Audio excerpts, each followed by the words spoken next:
Habari za nyumbani? Poa. Naendeleaje? Fresh. Samahani, unaenda wapi? Naenda kwa dukani. Naweza kukusindikiza? Hapana, sitaki kampani na mtu. Wewe ni Yaani wewe, yaani ghafla tu mkutana na mimi yani unanisimamisha. sio kwa ubaya lakini.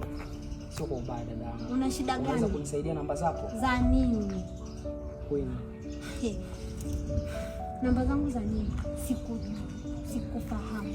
Namba zangu za nini?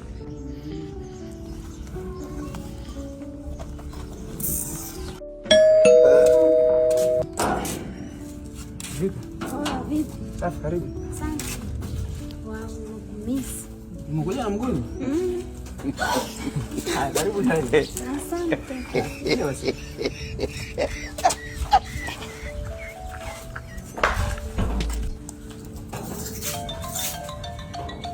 Habari yako dada? Poa. Mzima? Mzima. Sikiza sasa.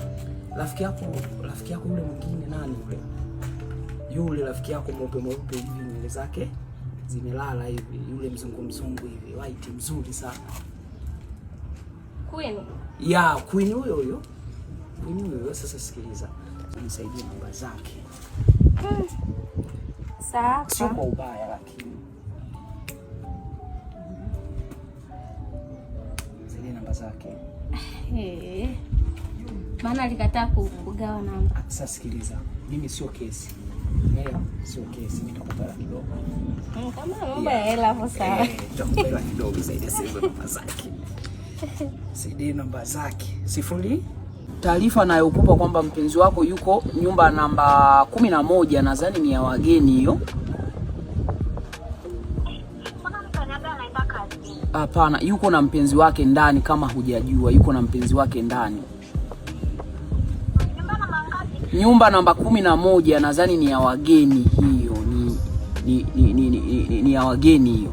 Yaani utamkuta yuko na mwanamke mle ndani.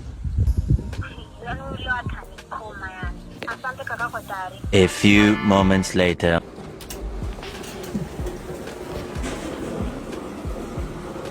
Wewe. Goodbye. I am going.